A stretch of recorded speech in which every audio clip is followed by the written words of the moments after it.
second reading is Exodus 32, 1 through 14. When the people saw that Moses delayed to come down from the mountain, the people gathered around Aaron and said to him, "Come, make gods for us who shall go before us. As for this Moses, the man who brought us out of the land of Egypt, we do not know what has become of him." Aaron said to them, "Take off the gold rings that are on the ears of your wives, your sons, and your daughters, and bring them to me." So all the people took off the gold rings from their ears and brought them to Aaron. He took the gold from them, formed it in a mold, and cast an image of a calf. And they said, "These are your gods, O Israel, who brought you up out of the land of Egypt." When Aaron saw this, he built an altar before it. And Aaron made proclamation and said, "Tomorrow shall be a feast of the Lord."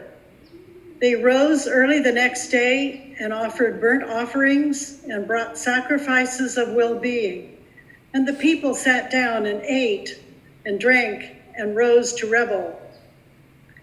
The Lord said to Moses, "Go down at once. Your people whom you brought out of the land of Egypt have acted perversely. They have been quick to turn aside from the way that I commanded them. They have cast for themselves an image of a calf and have worshipped it and sacrificed to it and said, 'These are your gods, O Israel, who brought you up out of the land of Egypt.'" The Lord said to Moses, "I have seen this people, how stiff-necked they are. Now let me alone so that my wrath may burn hot against them and I may consume them. And of you I will make a great nation." But Moses implored the Lord his God and said, "O Lord, why does your wrath burn hot against your people whom you brought out of the land of Egypt with great power and a mighty hand? Why should the Egyptians say, 'It was with evil intent that he brought them out to kill them in the mountains and to consume them from the face of the earth'? Turn from your fierce wrath, change your mind, and do not bring disaster on your people. Remember Abraham, Isaac, and Israel, your servants, how you swore to them by your own self, saying to them, 'I will multiply your descendants like the stars of heaven, and all this land that I have promised I will give to your descendants, and they shall inherit it forever.' And the Lord changed his mind about the disaster that he planned to bring on his people." So this week's passage, in my Bible at least, is titled "The Golden Calf." Now, I suppose it can also be called "Golden Calves Make Lousy Burgers." But, some people would think that that's kind of a flippant way to look at a story that was very serious. Because when you think about it, this is when Israel was breaking the second and third commandments simultaneously. And God was not happy, to say the least. But every now and then what you have to do to make an uncomfortable story a little bit easier to hear is find the humor in it. So what I tried to do is I tried to look at this as like a scene from a TV family sitcom, or maybe even one of those teenage coming-of-age movies that we've seen in Faith and Films before, like Easy A or The Edge of 17 or Saved. One where you set up a scene where the parents go out of town for the weekend and they leave their oldest kid in charge. And they tell the kid, now no partying. And once the kids are gone, one of the older kid's friends comes along and say, "Hey, you know what? We ought to have a party here at the house."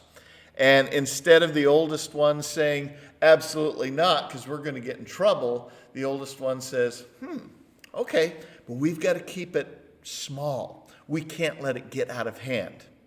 And you know where that's going to go, right? So then, next thing you know, you got a bunch of kids showing up at the house, and they've got weed, and they've got booze, and things starting getting knocked over, things are getting spilled on the carpet, smoke detectors going off, neighbors are threatening to call the cops. And that's when, you know it, the parents come home early.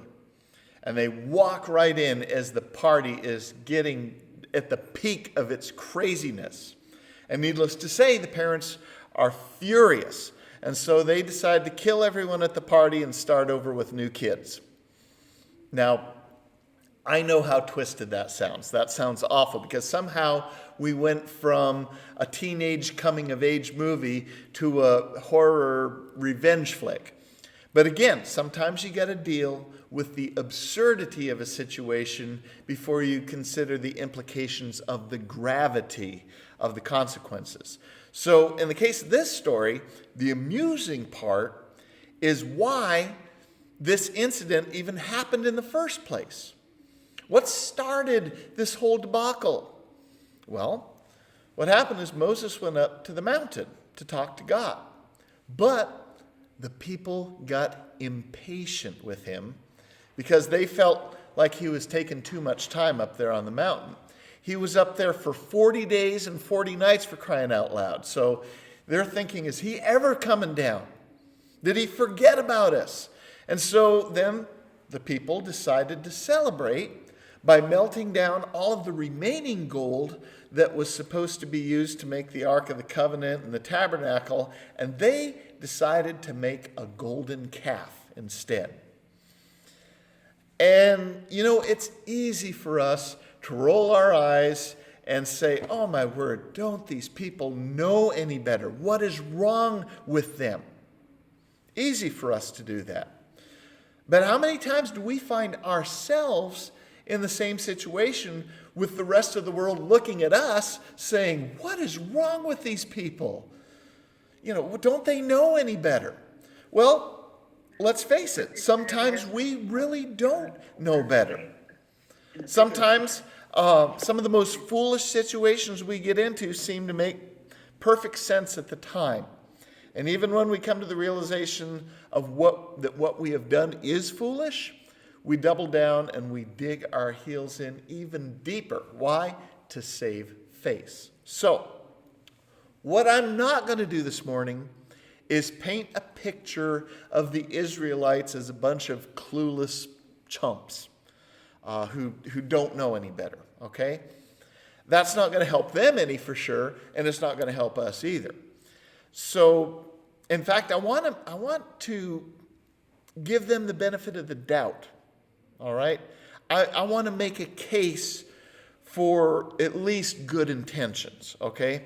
And before you say it, I know what they say about the road that's paved with good intentions and where it leads. I do. But I'm not trying to make excuses for them. I'm just trying to get you to see what may have led these folks to do what they did. Maybe that will at least help us avoid situations like that we get into. So let's remember who these folks were and what they came out of. These were the Israelites. They came out of trauma, right? They were the descendants of Abraham, Isaac, and Jacob, who God promised would receive a blessing and in turn become a blessing among all the nations.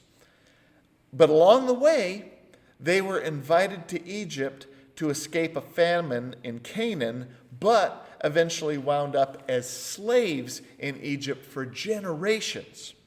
And during their time as slaves in Egypt, they experienced trauma. So instead of becoming the great nation that God promised them through the Abraham covenant, they ended up being slaves to the most powerful empire in the ancient Middle East. So, when God sent Moses to rescue them, they didn't know any other way of life other than to serve the Pharaoh and the Egyptian empire. When they were finally set free, they were so lost that they started experiencing Stockholm syndrome. In other words, that's when a person who has been held captive starts to defend their captor because they're so traumatized. Now, how many, think about that. We've talked about this the last couple of weeks. How many times did the Israelites complain to Moses about how much better Egypt was than wandering out in the desert? So the Israelites at the time were more familiar with their captors than they were with God. They were more familiar with the ways of the empires of the earth than the King of heaven. They, for all intents and purposes, didn't really know their God, at least not in the same way that their ancestors knew God back in the pre-trauma days. So let's look at it from another perspective. All of us have an image of God in our minds, right? But it can really be difficult to see God in a different way than how you picture God. It's part of the reason why some people have issues with referring to God as mother or even father for that matter. We have this image of God, of who God is, and it's difficult to switch gears and see that there might be another way of looking at God. So for the people of Israel, God was this mystery. Sure, they'd seen what God can do when God parted the Red Sea or when God provided manna and quail. But again, God seemed very distant to the Israelites. God was always somewhere else, even when you could see the results of what God's work was. Now, this was especially the case when Moses left the Israelites to commune with God up on the mountain for 40 days. People were like, well, where's Moses? Because they thought they needed him because Moses was at least a flesh and blood person that they could relate to. Moses was sort of this intermediary between the people and God. So having Moses around caused the people to be restless. Having Moses not be around, when he disappeared, they started getting restless. Yeah, they could look up on the mountain, and they could see the fire, and they could see the smoke. But they wondered, is this God? But there's nobody around to tell them if it was God, because the guy who talked to God was up on the mountain talking to God. So Aaron, the guy who has been Moses' right hand since the very beginning, since they had that initial power encounter with Pharaoh, Aaron decides to collect all the gold among the people so that he could make a golden calf. And it's not like he was saying, hey, I'm going to make a pagan fertility idol because I don't believe in God. That's not what was going on here. He was doing this because he wants to make an altar for the Lord. He wants the people to see this as a representation of the one who brought them out of Egypt. In their minds, the golden calf wasn't an alternative god. In fact, the Hebrew text, what Barbara read this morning when he said that who is this going to be for, they used the word Yahweh, the word that they understood as God, or the Lord in capped letters like Barbara read. But remember, these Israelites, they had spent generations with the Egyptians, and they were mingling with other cultures outside of the Egyptians too. And these cultures would use physical representation of their gods. So, why not do it here? What could go wrong, right? Maybe God will see this and say, oh, thank you. That's a great looking golden calf you made there. They made this because this is the only image of God that they knew. The problem is they contained God in this form, because they couldn't get their heads wrapped around God as an almighty being enveloped in mystery. So they made a cow, because that's what they could get their heads wrapped around.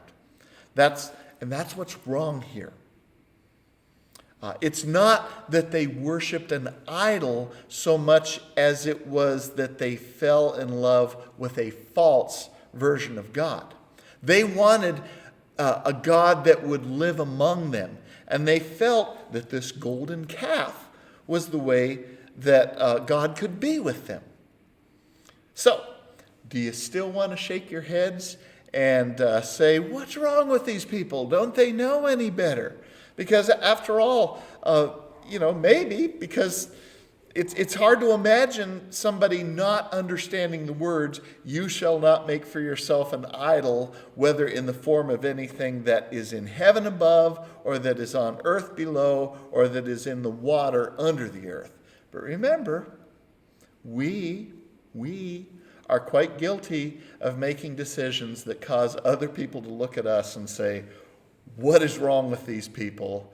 Don't they know any better? Can't you all understand something as simple as do unto others as you would have them do unto you? Or love your neighbor as yourself? Yeah, we don't get to judge. Because it requires us to understand, don't judge lest you be judged. But that's a sermon for another day. The point is, we are as clueless as these wandering Hebrews in the wilderness sometimes. Now here's where Israel went wrong with the golden calf incident. First, it was initiated by humans and not by God. Second, the humans decided to describe God instead of letting God describe God. And third, and this is where God became frustrated, God was in the middle of working on a place called a tabernacle to show that God wanted to dwell among the Israelites. God was making plans to be closer to the people if they just had the patience to wait. Back in chapter 25 of Exodus, God told Moses, let them construct a sanctuary for me so that I can live among them. And so from Exodus 25 until Exodus 31, we have God giving Moses instructions and working out the details on what this tabernacle would look like. But these traumatized people, they started getting nervous and worried, and so they created this avatar, this representative of God, or representation of God. But all the while, God was at work finding a way to live among the people. If they had just been patient and waited, like Andrew's saying, I waited patiently. They weren't patient. See, we are not that different from the people of Israel, because too often we want to define God instead of being okay with the mystery of God. We want to be able to define God and to make God palatable to our own tastes. One of our professors in seminary, Dr. Charles Tabor, constantly talked about how modern Christians in America especially try so hard to make our faith fit our ideology. And this is why Christians on both the political and theological left and right tend to fashion a God that is acceptable to them instead of encountering a God who transcends all of our human understanding. See, we need to start getting used to the idea that we just can't understand everything there is to know about God. We like to say that we believe that God works in mysterious ways. That is, until God works in mysterious ways. And that's the beauty of being a follower of Christ. We are reminded that through Him, through the one who is both human and divine, we can have a better understanding of the God who seeks to dwell among us.